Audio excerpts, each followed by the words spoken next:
Le Centre missionnaire de Port-Gentil présente le message biblique du temps de la fin.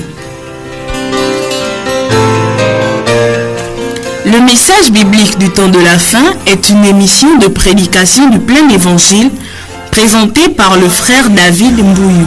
Je croyais être, mais j'ignorais le bonheur que Jésus, mon divin maître, vient apporter dans mon cœur. Pour la paix de notre Seigneur Sauveur Jésus-Christ soit avec vous tous, aimables auditeurs et auditrices de la radio Mandji. Nous lirons dans les Saintes Écritures, dans le premier livre de Paul aux Thessaloniciens, chapitre 4, nous lisons les versets 2 et le verset 3. Vous savez en effet quel précepte nous vous avons donné de la part du Seigneur Jésus. Ce que Dieu veut, c'est votre sanctification. C'est que vous vous absteniez de l'impudicité. C'est que chacun de vous sache posséder son corps dans la sainteté et l'honnêteté, sans vous livrer à une convoitise passionnée, comme font les païens qui ne connaissent pas Dieu. Nous prendrons pour thème l'impudicité. L'expression employée ici, l'impudicité, se rapporte à des relations sexuelles contre nature avec des hommes ou des bêtes. L'impudicité. L'expression employée ici, l'impudicité, se rapporte à des relations sexuelles contre nature avec des hommes ou des bêtes. Nous lirons dans les livres de Lévitique.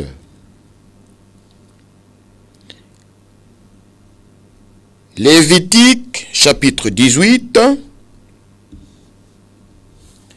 au verset 22. Lévitique, chapitre 18, verset 22. Il est écrit: tu ne coucheras point avec un homme comme on couche avec une femme. C'est une abomination. Tu ne coucheras point avec une bête pour t'essuyer avec elle. La femme ne s'approchera point d'une bête pour se prostituer à elle. C'est une confusion.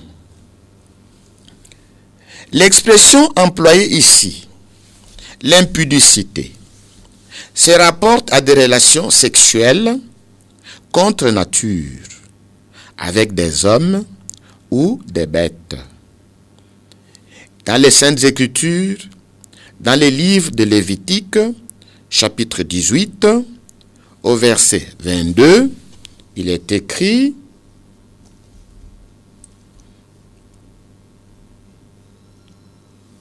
tu ne coucheras point avec un homme comme on couche avec une femme, c'est une abomination. Tu ne coucheras point avec une bête pour t'essuyer avec elle. La femme ne s'approchera point d'une bête pour se prostituer à elle. C'est une confusion. Et l'apôtre Paul parle de cela dans le livre de Paul aux Romains. Romains chapitre 1, verset 24 au verset 28. Romains chapitre 1, verset 24 au verset 28. C'est pourquoi Dieu les a livrés à l'impureté, selon les convoitises de leur cœur, en sorte qu'ils déshonorent eux-mêmes leur propre corps. Eux qui ont changé la vérité de Dieu en mensonge, et qui ont adoré et servi la créature au lieu du Créateur, qui est béni éternellement. Amen. C'est pourquoi Dieu les a livrés à des passions infâmes, car leurs femmes ont changé l'usage naturel en celui qui est contre nature. Et de même les hommes, abandonnant l'usage naturel de la femme, se sont enflammés dans leurs désirs les uns pour les autres, commettant hommes avec hommes des choses infâmes et recevant en eux-mêmes les salaires que méritait leur égarement. Comme ils ne se sont pas souciés de connaître Dieu, Dieu les a livrés à leur sens réprouvé pour commettre des choses indignes. L'impudicité, cette pratique de relations sexuelles contre nature avec des hommes ou des bêtes, cette pratique a son origine dans le jardin d'Éden, à savoir dans la relation animale défendue que Ève eut avec le premier serpent. Quand nous lisons dans les livres de Genèse, nous comprenons que Ève eut des relations sexuelles défendues avec le premier serpent. C'est ce qui a amené la chute dans le péché. Genèse chapitre 3, verset 13. Et l'Éternel dit à la femme, « Pourquoi as-tu fait cela ?» La femme répondit, « Le serpent m'a séduite et j'en ai mangé. » Ève a montré clairement ce qui s'est passé entre elle et les serpents. Nous pouvons lire cela dans Exode, chapitre 22, au verset 16.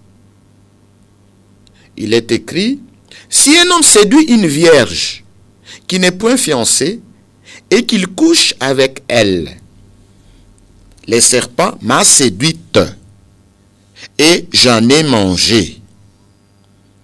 Si un homme séduit une vierge qui n'est point fiancée et qu'il couche avec elle, le serpent séduisit Ève. »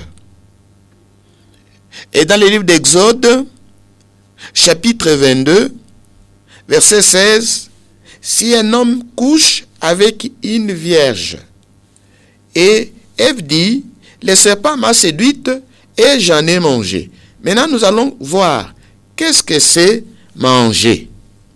Veut dire pour une femme adultère. Dans les livres des Proverbes, il est écrit, Proverbes chapitre 30 au verset 20.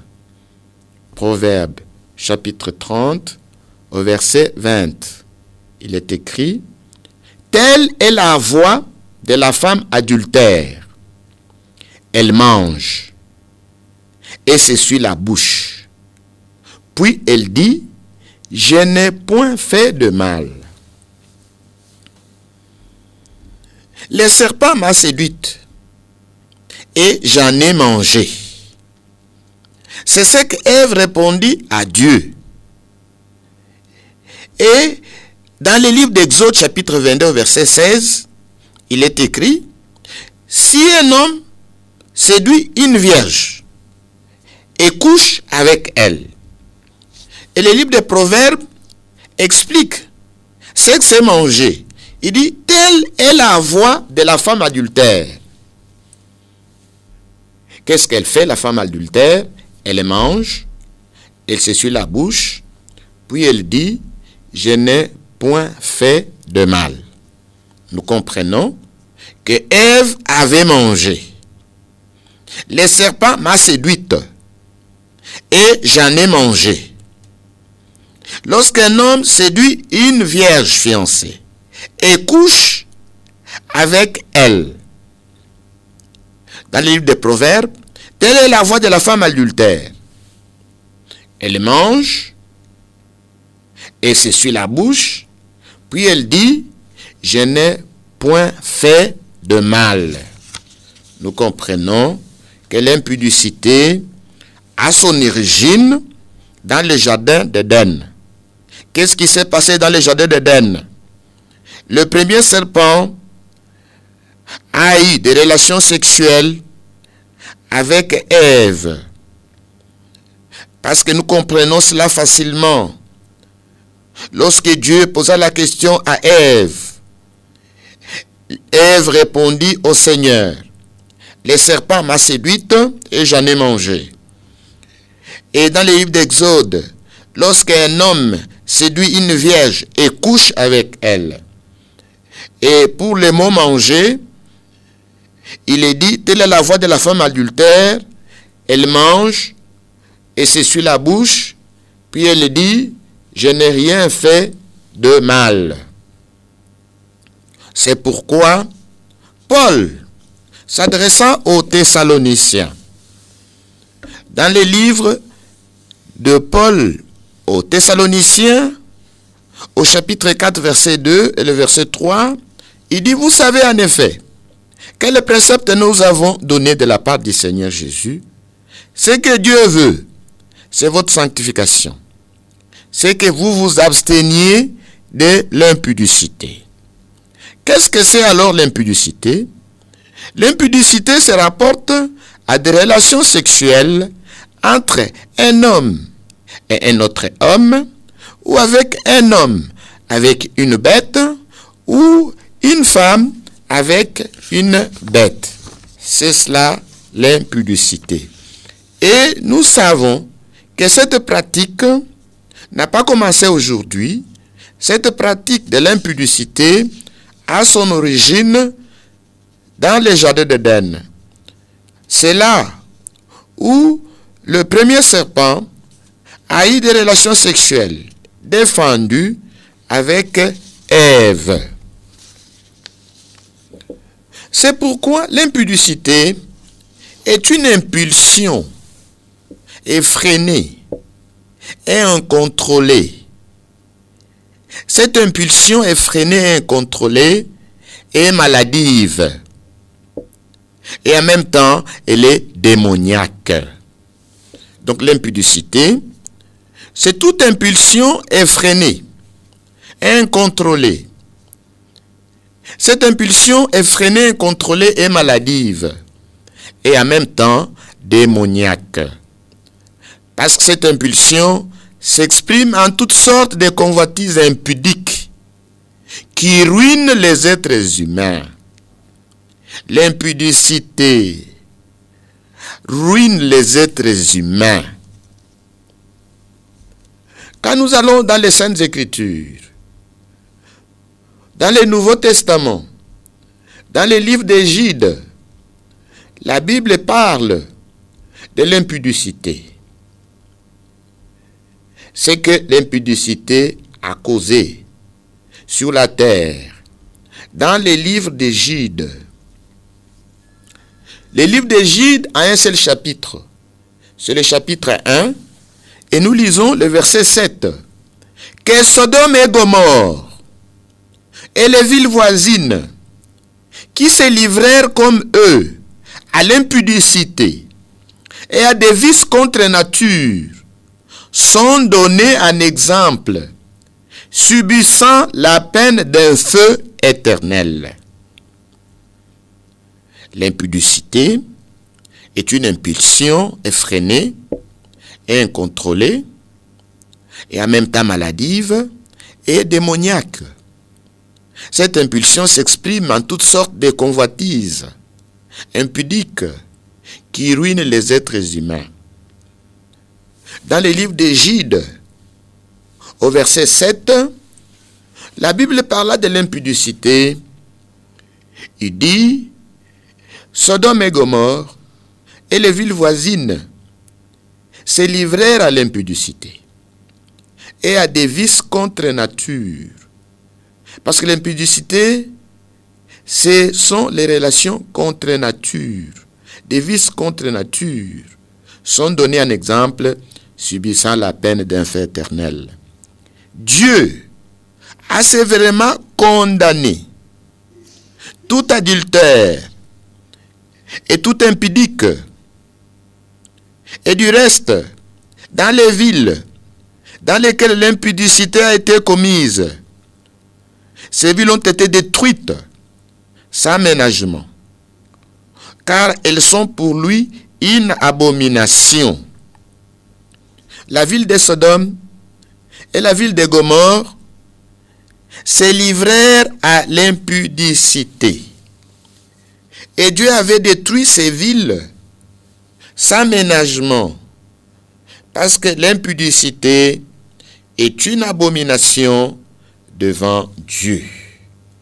1 Thessaloniciens, chapitre 4, versets 7 et 8. Car Dieu ne nous a pas appelés à l'impureté, mais à la sanctification. Celui donc qui rejette ses préceptes ne rejette pas un homme, mais Dieu, qui vous a donné son Saint-Esprit. Dieu condamne l'impudicité. Dieu a sévèrement condamné tout adultère et tout impudique.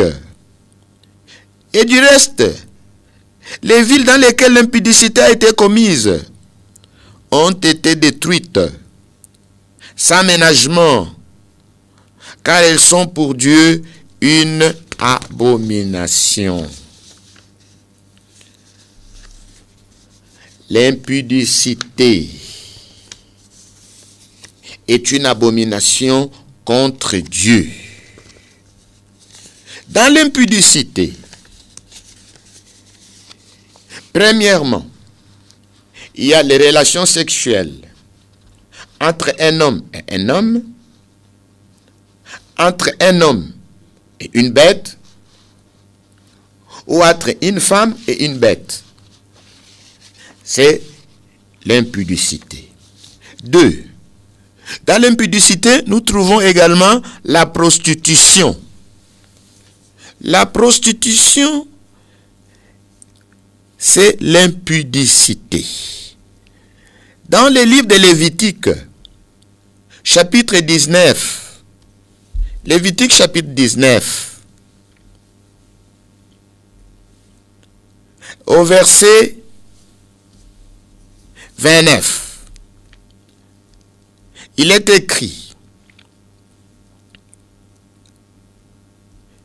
Lévitique chapitre 19, verset 29. Nous lisons, « Tu ne profaneras point ta fille en la livrant à la prostitution, de peur que le pays ne se prostitue et ne se remplisse de crimes. » Donc la prostitution, c'est l'impudicité, c'est la fornication. Tout homme qui a des relations aujourd'hui avec une femme et demain avec une autre, il commet l'impudicité, il commet la fornication. C'est un désordre sexuel.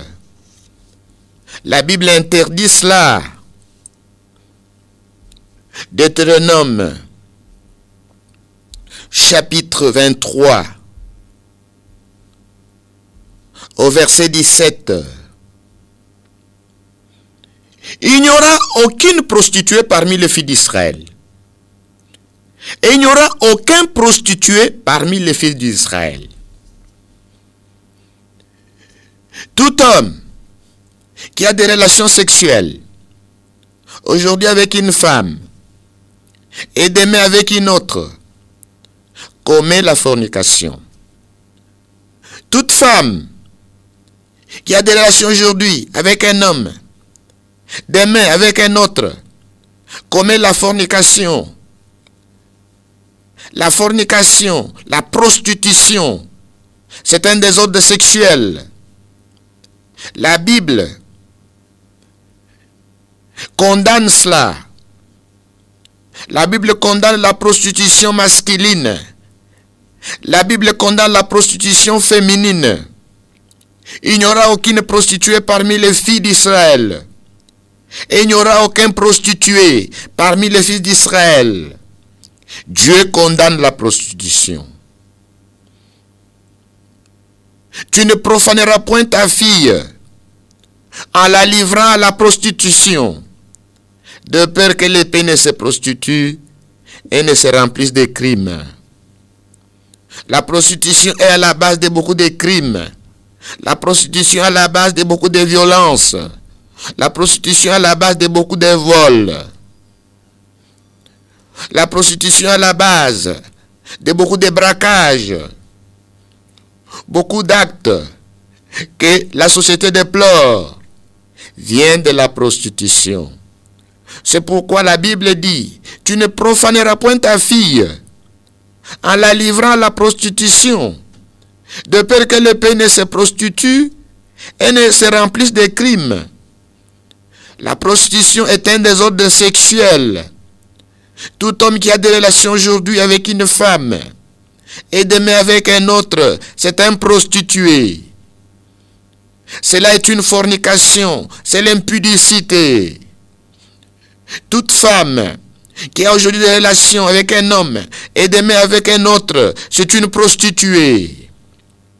La Bible déclare, il n'y aura aucune prostituée parmi les filles d'Israël.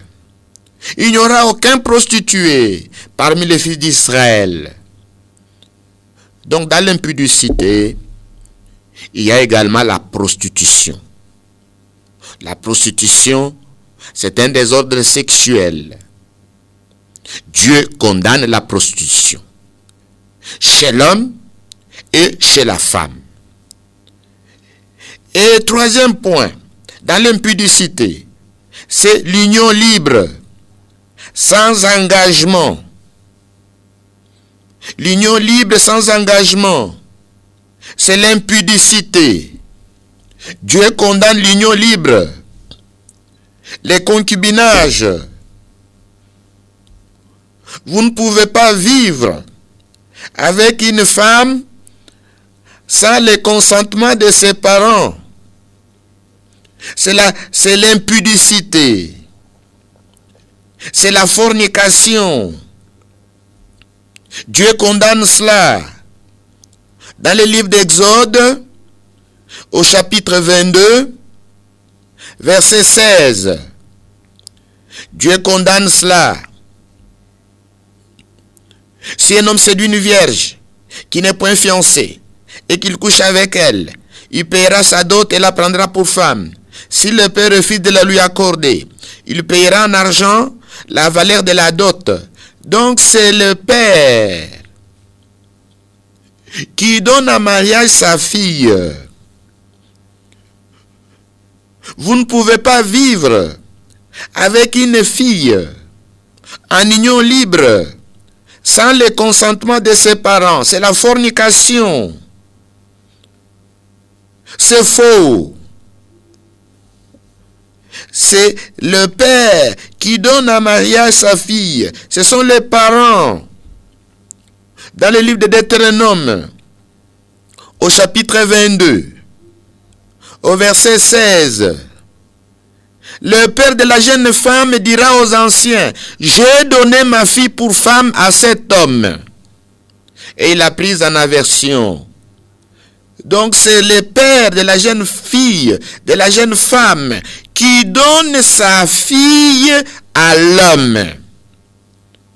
Tout celui qui vit avec une femme sans le consentement de ses parents, vit dans l'union libre, sans engagement, c'est faux devant Dieu.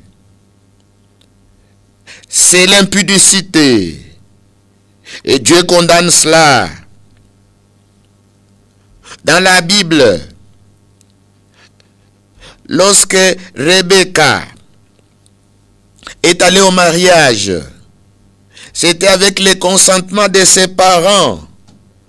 Et nous trouvons cela dans le livre de Genèse, chapitre 24. Nous pouvons lire à partir du verset 50. le mariage de Rebecca. Laban et Bethuel répondirent et dirent, c'est de l'Éternel que la chose vient. Nous ne pouvons te parler ni à mal ni à bien. Voici Rebecca devant toi, prends et va, et qu'elle soit la femme du fils de ton Seigneur comme l'Éternel l'a dit. Lorsque le serviteur d'Abraham eut entendu les paroles, il se prosterna en terre devant l'Éternel. Et le serviteur sortit des objets d'argent, des objets d'or et des vêtements qu'il donna à Rebecca. Il fit aussi des riches présents à son frère et à sa mère. Après quoi, ils mangèrent et burent, lui et les gens qui étaient avec lui, et ils passèrent la nuit. Le matin, quand ils furent levés, le serviteur dit, laisse-moi retourner vers mon Seigneur. Les frères et la mère dirent, que la jeune fille reste avec nous quelque temps encore, une dizaine de jours, ensuite tu partiras. Il leur répondit, ne me retardez pas, puisque l'Éternel a fait réussir mon voyage. Laisse-moi partir et que j'aille vers mon Seigneur. Alors ils répondirent, appelons la jeune fille et consultons-la. Ils appelèrent donc Rebecca et lui dirent, veux-tu aller avec cet homme? Il répondit, j'irai. Et ils laissèrent partir Rebecca, leur sœur, et sa nourrice, avec les serviteurs d'Abraham et ses gens. Ils bénirent Rebecca et lui dirent, ô notre sœur, puisses-tu devenir de milliers de myriades, et que ta postérité possède la porte de ses ennemis. Nous voyons que Abraham, qui voulait une femme pour son fils, envoya Eliezer dans son pays. Eliezer fit un long voyage jusque dans le pays natal d'Abraham. Et là, il trouva une fille appelée Rebecca. Il alla se présenter devant ses parents. Les parents donnèrent à l'homme Rebecca pour épouse à Isaac. Et nous voyons que l'homme fit des cadeaux, des présents à la famille de Rebecca. Et nous voyons que les parents de Rebecca bénirent leur fille. Après, ils partirent. Donc, vous ne pouvez pas vivre avec une femme sans le consentement, sans la bénédiction de ses parents. Quiconque vit avec une femme comme cela, il vit dans l'union libre. Il vit dans l'impudicité. Et Dieu condamne l'impudicité. Même dans le Nouveau Testament, Paul a enseigné la chose comme cela. Dans 1 Corinthiens chapitre 7, à partir du verset 36, voici comment l'apôtre enseigne. Si quelqu'un regarde comme déshonorant pour sa fille de dépasser l'âge nubile, et comme nécessaire de la marier, qu'il fasse ce qu'il veut. Il ne pêche point qu'on se marie. Mais celui qui a pris une ferme résolution, sans contrainte, et avec l'exercice de sa propre volonté, et qui a décidé en son cœur de garder sa fille vierge, celui-là fait bien. Ainsi, celui qui marie sa fille fait bien, et celui qui ne la marie pas fait mieux. Voilà l'instruction que l'apôtre Paul donne sur le mariage. Donc, c'est le père de la fille qui marie sa fille. Si quelqu'un regarde comme déshonorant pour sa fille de dépasser l'âge nubile, et comme nécessaire de la marier, qu'il fasse ce qu'il veut, il ne pêche point qu'on se marie. Mais celui qui a pris une ferme résolution sans contrainte, et avec l'exercice de sa propre volonté, et qui a décidé en son cœur de garder sa fille vierge, celui-là fait bien. Ainsi, celui qui marie sa fille fait bien, et celui qui ne la marie pas fait mieux. Donc, c'est au père de la fille soit de donner en mariage sa fille, soit de la garder. Tout dépend des parents de la fille. Mais celui qui vit avec une fille sans être marié à elle, sans le consentement de ses parents, vit une union libre. Et l'union libre devant Dieu, c'est un péché, c'est l'impudicité, c'est la fornication. L'impudicité est un péché contre Dieu.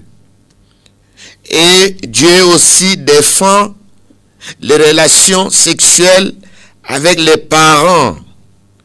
Et nous pouvons lire cela dans les livres de Lévitique. Dieu condamne cela.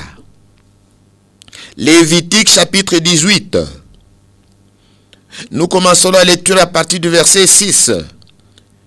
Nul de vous ne s'approchera de sa parente pour découvrir sa nudité. Je suis l'Éternel. Tu ne découvriras point la nudité de ton père, ni la nudité de ta mère, c'est ta mère. Tu ne découvriras point sa nudité. Tu ne découvriras point la nudité de la femme de ton père, c'est la nudité de ton père. Tu ne découvriras point la nudité de ta sœur, fille de ton père, ou fille de ta mère, née dans la maison ou née hors de la maison. Tu ne découvriras point la nudité de la fille de ton fils, ou de la fille de ta fille, car c'est ta nudité. Tu ne découvriras point la nudité de la fille de la femme de ton père, née de ton père, c'est ta sœur. Tu ne découvriras point la nudité de la sœur de ton père, c'est la proche parente de ton père. Tu ne découvriras point la nudité de la sœur de ta mère, car c'est la proche parente de ta mère. Tu ne découvriras point la nudité du frère de ton père. Tu ne t'approcheras point de sa femme, c'est ta tante. Tu ne découvriras point la nudité de ta belle-fille, c'est la femme de ton fils. Tu ne découvriras point sa nudité. Tu ne découvriras point la nudité de la femme de ton frère, c'est la nudité de ton frère.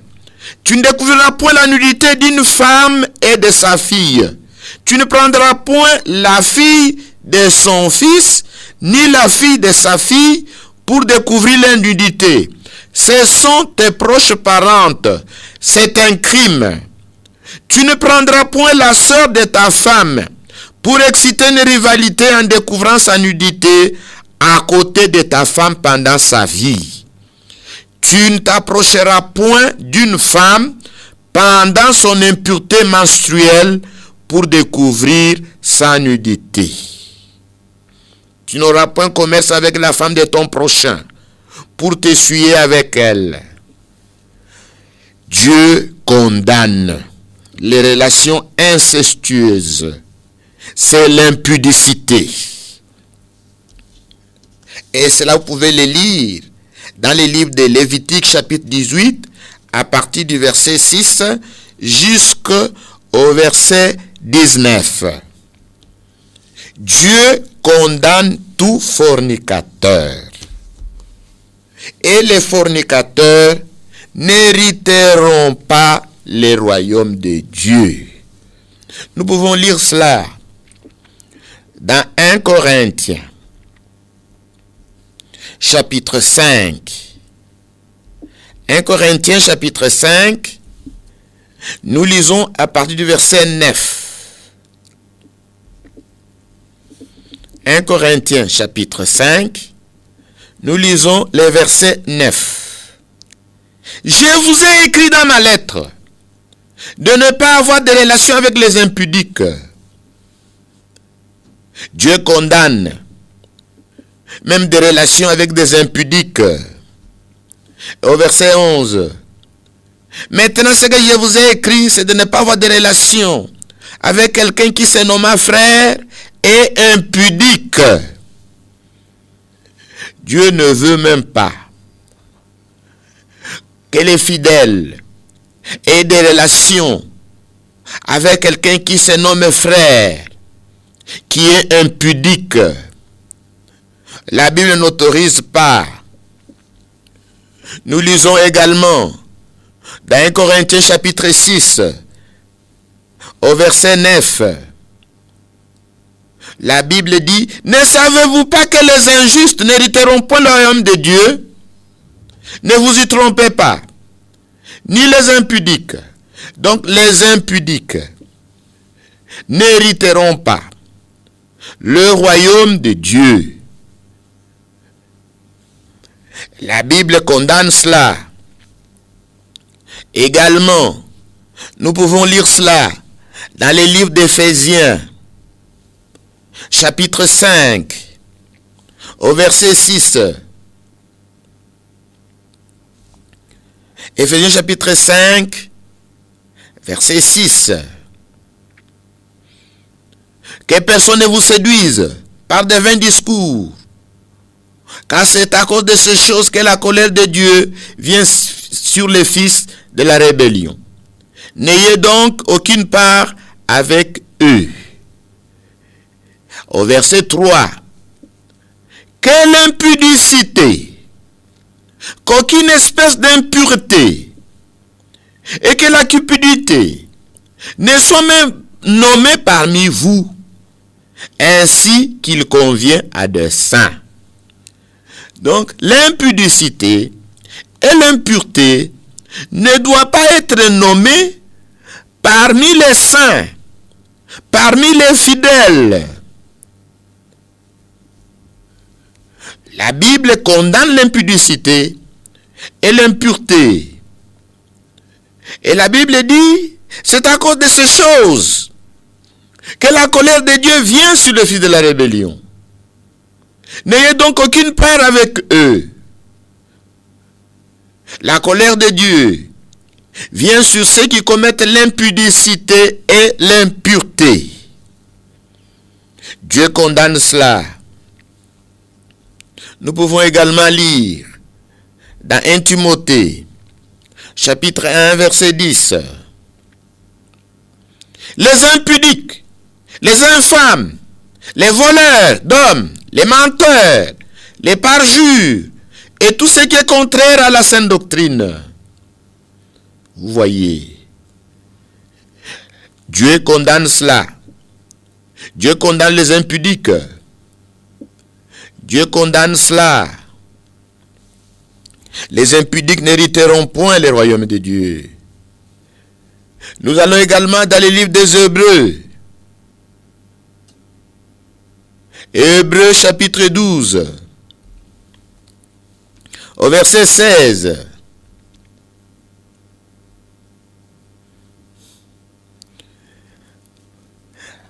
Veillez à ce que nul ne se prive de la grâce de Dieu, à ce qu'aucune racine d'amertume poussant de rejetons ne produise du trouble, et que plusieurs n'en soient infectés.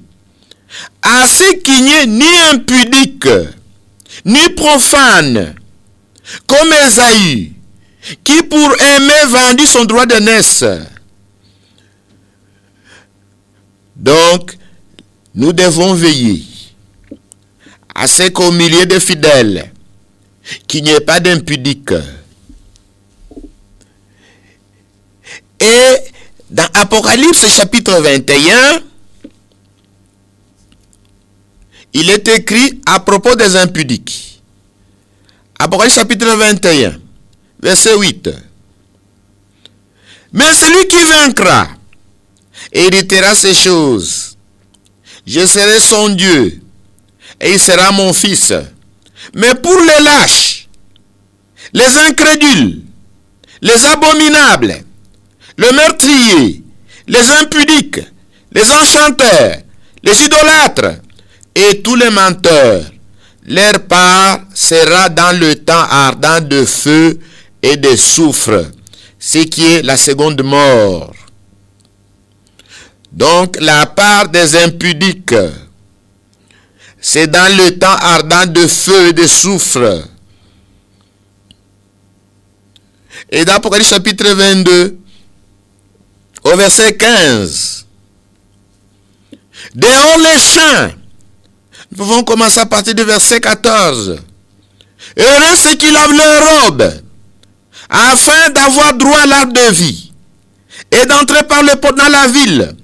Dehors les chiens, les enchanteurs, les impudiques, les meurtriers, les idolâtres, et quiconque aime et pratique les mensonges. Donc nous voyons que les impudiques n'entreront pas dans la Nouvelle Jérusalem, la ville de Dieu. Ils seront dehors. Et leur part sera dans le temps ardent de feu et de soufre, ce qui est la seconde mort. Dans l'évangile selon Luc, il y a un éclairage sur notre temps. Évangile selon Luc, chapitre 17. Nous commençons la lecture à partir du verset 26. Ce qui arriva du temps de Noé arrivera de même au jour du Fils de l'homme. Les hommes mangeaient, buvaient, se mariaient et mariaient leurs enfants, jusqu'au jour où Noé entra dans l'arche, les déluges vinrent et les fit tous périr. Ce qui arriva du temps de Lot arrivera pareillement. Les hommes mangeaient, buvaient, achetaient, vendaient, plantaient, bâtissaient. Mais le jour où Lot sortit de Sodome, une pluie de feu et de soufre tomba du ciel et les fit tous périr. Il en sera de même le jour où le Fils de l'homme paraîtra. Donc ce qui arriva du temps de Noé et ce qui arriva du temps de Lot se voit comme aller une nuit de nos jours au milieu de nous. Quand nous lisons dans le livre de Genèse, au chapitre 6, qu'est-ce qui a été à la base du déluge? C'est l'union libre. L'union libre, l'impudicité, la fornication. Cela avait courroucé l'Éternel. Et l'Éternel envoya les eaux du déluge et fit périr toutes les injustes et les méchants. Ce qui arriva du temps de Lot arrive également de nos jours. Quand nous lisons dans le livre de Genèse, chapitre 19, deux anges firent envoyer à Sodome pour faire sortir Lot. Les Sodomites voulurent coucher avec les deux anges. Et les deux anges aveuglèrent les Sodomites. Et le matin, ils firent sortir Lot. Et la ville de Sodome et Gomorrhe furent brûlées à cause de l'impudicité. Et le péché d'impudicité, pour nous, est un signe que le retour de Jésus-Christ est proche.